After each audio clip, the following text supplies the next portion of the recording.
Саламатсыздарбы, урматтуу кыргызстандык жердеш мекендештерим. Кыргыз Республикасынын Жогорку Кеңешине Кыргызстан боюнча Бишкек шаарынын Ленин районунан кайра шайлоо болорун баарыңыздар жакшы билесиздер. Бир мандаттууга. Мен Чыңгыз Капаров ошол шайлоого Жогорку Кеңешке талапкер болуп баратам. Номер 19. Урматтуу мекендештер, биз 2,5 миң кылымды карыткан кыргыз элбиз деп көкүрөгүбүздү кагабыз. Же болбосо мынакей эгемендүү мамлекет болгондон бери 33 жыл болуп калды. Кыргыз мамлекетибиз ар кандай кырдаалдарды, оор, жакшысын да жаманын да көрдүк. 6-чы өлкө башчысын алып келдик. Урматтуу мекендештер, Жогорку Кеңешке программасын тааныштырып, ар кандай жомокторду койкойтуп жазып алып барабыз. Бул туура эмес. Себеби Жогорку Кеңеш ал мыйзам чыгаруучу орган. Жогорку Кеңеш элдин өкүлү болчу орган. Ал женге мына 3800 Кыргызстанда мыйзам бар. Жогорку Кеңеш жазган мыйзам менен мамлекет жашайт, биз жашайбыз. Эл аралык келишимдер деген болот. Жогорку Кеңештин милдети мурун өкмөттүн курамын курачу, азыр андай жок. Денонсация, ратификация дегендерди. Тилекке каршы биздин көп депутаттар элди алдап шайлоонун убагында садик салам, мектеп салам, шагыл салам дейт. Жок, андай эмес. Өкмөттүк контролдойт. Ал аткаруу бийлигинин милдети. Урматтуу мекендештерим, биздин ата бабабыз Жузуп Абдрахман, Касым Тыныстан, Баял Исакеев, Төрөкул Айтматов аталарыбыз мындан 94 жыл мурун ушул мамлекетти, кыргыз мамлекетин түптөйбүз, түзөбүз деп 40 жашка чыкпай атылып кеткен. Алар өз кызыкчылыгы эмес, келечектеги бизге окшогон урпактарынын мынакей азыр эмне болдук. 33 жылдан бери жерибиз сатылды. Советтер Союзу курган завод, фабрикалар талкаланды. Азыр өлкөдө кандай акыбал? Мына мен дагы Кемпироват деп былтыр октябрда жыйналыш кылабыз деп 30 саясатчы, журналист, активисттер камалып, 6 айдан кийин түрмөдөн чыктым. Азыр дагы сот ишинде жүрөм. Ушул Жогорку Кеңешке барбайт элем. Бара турган себеби баягы 200 кошаматчы мамлекет талкалаган эр кулдар, жалардын балдары, кыздары баратат. Алардын атасынан мурас болуп калган жер эмес. Жогорку Кеңеште Кудайым буйрса, эгерде чыныгы элибиз шайлап өтүп калсак, мен кандай депутат болгонду ошондо көрөсүздөр. Ооба, жакында эле билдирүү кылдым. Мен кээ бирөөнө жакат, кээ бирөөнө жакпайт. Бирок чыныгы депутаттар болгон. Өмүрбек Чиркешев, Текебаев, Адахан Мадымаров, ошолордой болгум келет. Азыр тилекке каршы биздин бийликте 2000 жылы жер саткандар отурат.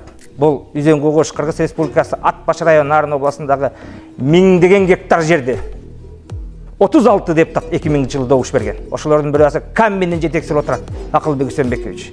Анын орун басар Каракрага добуш бергенде отурат. 66 депутат 2008 жылы. Тилекке каршы элибизди тентиткендер мигрант болуп Европага, жаштарды ошол жак алып күчкө толгон билими барларды кетиргендер, жана бул жактагы жаштарды жумуш жоктугун айынан түрмөдө 10 миңден ашык киши отурат. Алар жыргаган отурган жок, жыргагандан сыртка кеткен жок. Биз ар бир Кыргызстандын жаранын кайсы мамлекетте болбосун коргогонго милдеттүүбүз. Жанагы аталарыбыз бизге сактап берген, канын төгүп, көздүн карагендей сактап келген мамлекетибизди биз сактап калганга милдеттүүбүз. Урматтуу мекендештер, мен бир кутурган байдын баласы эмесмин.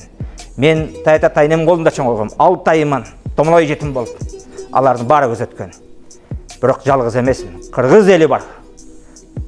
Биз жалгыз эмеспиз. Жараткан гана жалгыз. Ушул шайлоодо, урматтуу мекендештер, жаңылбай, туура шайлашыңыздарды суранам. Биз 33 жылдан бери базаркомдорду, бандиттерди, чала спортсмендерди Жогорку Кеңешке шайлап баратабыз. Өз милдеттерин, функционалный обязанностун так билбеген, оозун кайсы мурдун көргөзгөн депутаттарды кнопка баскычтарды алып бардык. Бул туура эмес көрүнүш.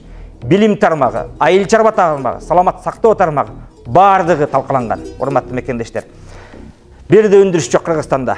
Мынакей мен жер маселеси 4 пансионат жана башка боюнча 80 гектар жер кетип атат. Ошолор боюнча Жогорку Кеңеште маселе көтөрүп чыгам. Жана элге керектүү мыйзамдарды жазып чыгам. Алар кандай? Биринчиден, дүйнөнү башкарган лидерлер Чыңгызхан баш болуп, Сталин баш болуп, эч качан 200 кошоматчыларды жанына алган эмес. Себеп алар менен мамлекетти түптөй албайсың, даяр мамлекетте турган бийликти сактай албайсың. Азыркы депутаттар, же өкмөттө отургандар, жакшы билим албагандар, заочный бүткөндөр келип, элди шылдыңдап башында отурат. Буга жол бербешибиз керек, урматтуу жердештерим. Кээ бирөө суроо берет. Эмне үчүн сүйлөгөнгөр тыйбайсыңар деп. Кимди сүйөсүңөр деп. Мен өлкөмдү сүйөм. Мамлекетимди сүйөм. Билимим жетишинче, акылым жетишинче чындыкты талап кылам, айтам. Мен 3 окуу жайды бүткөм. Өкмөттө иштегем. 26 жашымда депутаттын жардамчысы болдум. Ушул азыркы президент менен жүрүп, куугунтук жеп, жумушуман да кеткен. Кийин президент иш башкармасында экономика бөлүмүндө иштедим. 2019 кеттим. Урматтуу жердештерим. Бир жеңге дагы акча же башка берип барган эмесмин. Тилекке каршы бизде 99% коррупция. Укук коргоргандар азыр чындыкты сүйлөгөндөрдү алып барып камап атат. Бул жакшы көрүнүш эмес. Кыргыз эли бизди коркутуп үркүтүп башкара албайт. Тарых бирактарынан карасын. Ошол эле Кокон хандыгында кыргыздар эч качан бийликке баш ийген эмес. Азыр чындыкты талап кылгандарды илгерки кыпчактарын кыргызындай кылып, камап, талкалап, оозун басып атат. Чыныгы коррупционерлер, Жумалиевке, Райым Матраимовго окшогондор. Жазыркы бийликте отургандардын баары чыныгы коррупционерлер. 100 миллиондоп жеп алып, 10 миллиондоп төгүп, арзыбаган акчаны казынага төгүп кутулуп атат. Көкүрөгүңүздөргө колуңуздарды коюп, ушул шайлоодо өңүнө карабай, жеке мамилесине карабай, достукка карабай, балаңар, тууганыңарга, куда сөөгүнө карабай, чыныгы адамды шайлагыла, урматтуу жердештер. Бир адам менен эмне чечилет деп ойлойсуздар? Бул илгертеден эле эгемендүү мамлекет болгондон бери 302 палаталуу депутат келсиндер эле 20дай депутат легендарлы парламентте эле башкада 20дай депутат сүйлөчү. Мыйзам жазчы. Кийинкисинде дагы тилекке каршы мына азыр ушул 7-чакырылыштын депутаттары кыргыз тарыхында болуп көрбөгөндөй алсыз, сабатсыз, албетте элдин кандайдыр бир катмарданы шайлашты. Азыр 3-4 элеби бар.